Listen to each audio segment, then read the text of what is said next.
సాధు సుందర్ సింగ్ అనే భక్తుడు ఉన్నాడు. అతడు కూడా హిమాలయ పర్వతాల దగ్గర టిబెట్ అనే ప్రాంతంలో సేవ చేస్తూ ఆ మంచులోనే తిరుగుతూ అక్కడికి వచ్చే వాళ్లకు సువార్త ప్రకటిస్తూ గడిపాడు.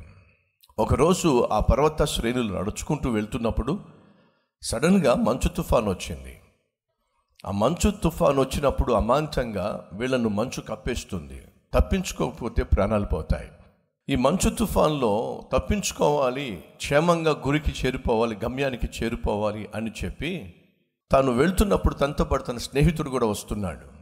గబగబా ఈ మంచు తుఫాను తప్పించుకోవాలని వెళ్ళిపోతున్న సమయంలో దారిలో ఒక వ్యక్తి అప్పటికే ఈ మంచు తుఫానుకి లేకపోతే ఆ మంచుకి ఆ చలికి తట్టుకోలేక కుప్పకూలిపోయాడు. ఆ చలికి తట్టుకోలేక కుప్పకూలిపోయినటువంటి ఆ వ్యక్తిని చూసి సాధు సుందర్ సింగ్ ముందుకొక అడుగు వేయలేకపోయాడు. అలా ముందుకొక అడుగు వేయలేకపోయినప్పుడు ఏంటి చూస్తున్నావు స్నేహితుడు ప్రశ్నించాడు. సాధు సుందర్ సింగ్ అంటున్నాడు, ఏమిటి చూస్తావు అంటావేమిటి? సగటు మనిషి చావు బ్రతుకుల మధ్య అల్లాడిపోతున్నాడు. రారా నువ్వు కూడా చెయ్యి, అతను జాగ్రత్తగా మనం తీసుకెళ్దాం అని అంటే స్నేహితుడు అంటున్నాడు, నీకేమైనా మర్చిపోయిందా ఏమిటి? మంచు తుఫాను, మన ప్రాణాలే ప్రమాదంలో ఉన్నాయి. ఇలా మన ప్రాణాలు ప్రమాదంలో ఉన్నప్పుడు మన ప్రాణాలను కాపాడుకోవాలి, సురక్షితంగా మనం చేరాల్సిన గమ్యానికి చేరుకోవాలి. అది బుద్ధి అంటే.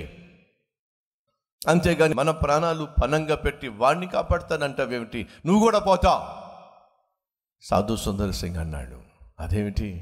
సగటు మనిషి కష్టంలో ఉన్నప్పుడు సహాయం చేయకుండా మన ప్రాణాలు కాపాడుకోవాలని తాపత్రయపడడం ఎంతవరకు ధర్మం అంటావు? స్నేహితుడు అంటున్నాడు, నీకు పిచ్చి పట్టింది. ఎవడైనా ముందు తన ప్రాణం కాపాడుకోవాలని కోరుకుంటాడు, కానీ నువ్వేమిటి ఎవడో ప్రాణం కాపాడాలని ఆశపడుతున్నావు? అప్పుడు అంటున్నాడు, నేను ఒక అడుగు ముందుకెళ్ళలేను. ఎందుకని? సగటు మనిషి కష్టంలో ఉన్నప్పుడు చూస్తూ చూస్తూ సహాయం చేయకుండా ఎలా నా హృదయంలో దాగి ఉన్న ప్రభు అయిన యేసుక్రీస్తు ముందుకు సాగుతాడు, నేను ముందుకు వెళ్ళలేను. అతన్ని ఖచ్చితంగా మనతో పాటు తీసుకెళ్లాల్సిందే. సాధు సుందర్ సింగ్ స్నేహితుడు అంటున్నాడు, నీ చావు నువ్వు చావు, నేను మాత్రం ఈ పనిలో పాల్పంచుకోలేను. నేను నా ప్రాణాన్ని కాపాడుకోవాలి, త్వరగా నా గమ్యానికి చేరుకోవాలి, సురక్షితంగా వెళ్ళిపోవాలి అని చెప్పి తనకంటూ ఒక గమ్యం ఉందట. ఏమిటి? తాను సురక్షితంగా చేరుకోవాలంటే గమ్యానికి. ఈరోజు చాలామందికి అదే. ఏమిటి గమ్యం? నేను సంతోషంగా ఉండాలి, నేను సుఖంగా ఉండాలి, నేను సౌఖ్యంగా ఉండాలి, నేను నా సరదాలు తీర్చుకోవాలి, నా భార్యకి ఏమైతే నాకెందుకు, నా భర్తకి ఏమైతే నాకెందుకు, నా పిల్లలు ఏమైతే నాకెందుకు, ముందు నేను బాగుండాలి. స్వార్థం అండి. ఇంట్లో స్వార్థం, ఇల్లాలికో స్వార్థం, ఆలికో స్వార్థం, పుట్టినటువంటి పిల్లలకు స్వార్థం.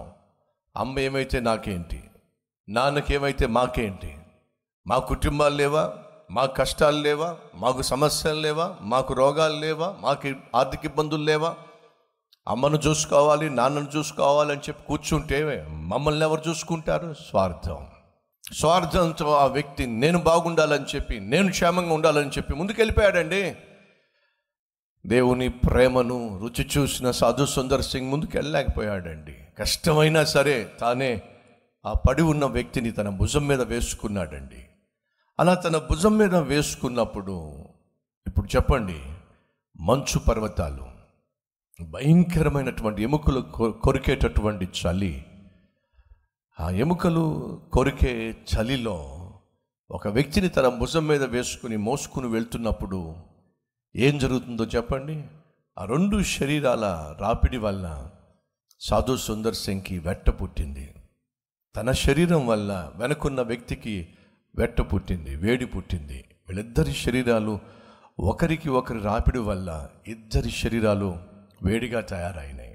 ఫలితంగా ఆ మంచు, ఆ చలి అటు సాధు సుందర్ సింగ్ని ఏమీ చేయలేకపోయింది, తాను మోసుకుని వెళ్తున్న వ్యక్తిని ఏమీ చేయలేకపోయింది.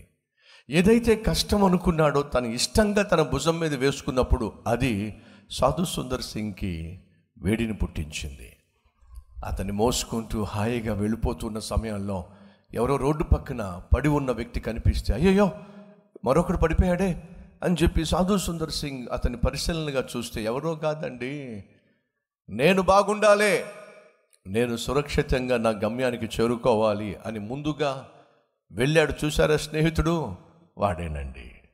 ఆ మంచు తుఫానుకు తట్టుకోలేక, ఎదుర్కోలేక, ఒంటరిగా చలిలో ప్రయాణం చేయలేక పడిపోయాడు, శవమై తేలాడు. స్వార్థము మనిషిని ఏం చేస్తుంది?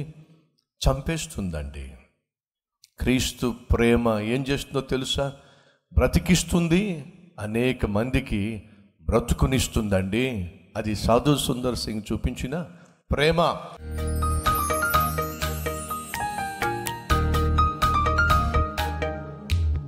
పరిశుద్ధుడు అయిన తండ్రి, సూటిగా స్పష్టంగా మానవ విలువలను గూర్చి, ఆత్మీయత కలిగిన వ్యక్తి కలిగి ఉండవలసిన తత్వము, వ్యక్తిత్వమును గూర్చి సూటిగా స్పష్టంగా మాతో మాట్లాడినందుకు నాయన మీకు వందనాలు. పనికి మాలిన యాంబిషన్స్ని, పనికి మాలిన ఆశయాలను పెట్టుకొని మానవ విలువలను మరచి మానవ మనుగడకే హానికరమైన ఆశయాల వల్ల మనిషి సాధించగలిగింది ఏమీ లేదు, చివరికి ఒంటరితనము తప్ప.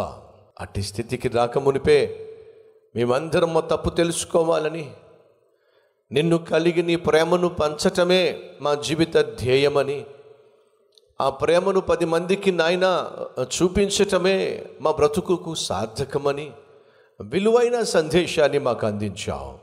ప్రాణంగా ప్రేమించావు నాయన. నీ ప్రేమను ప్రపంచానికి పంచాలని, అలా జీవించే కృప మాకు దయచేయమని యేసయ్య పేరట వేడుకుంటున్నాం తండ్రి. ఆమేన్.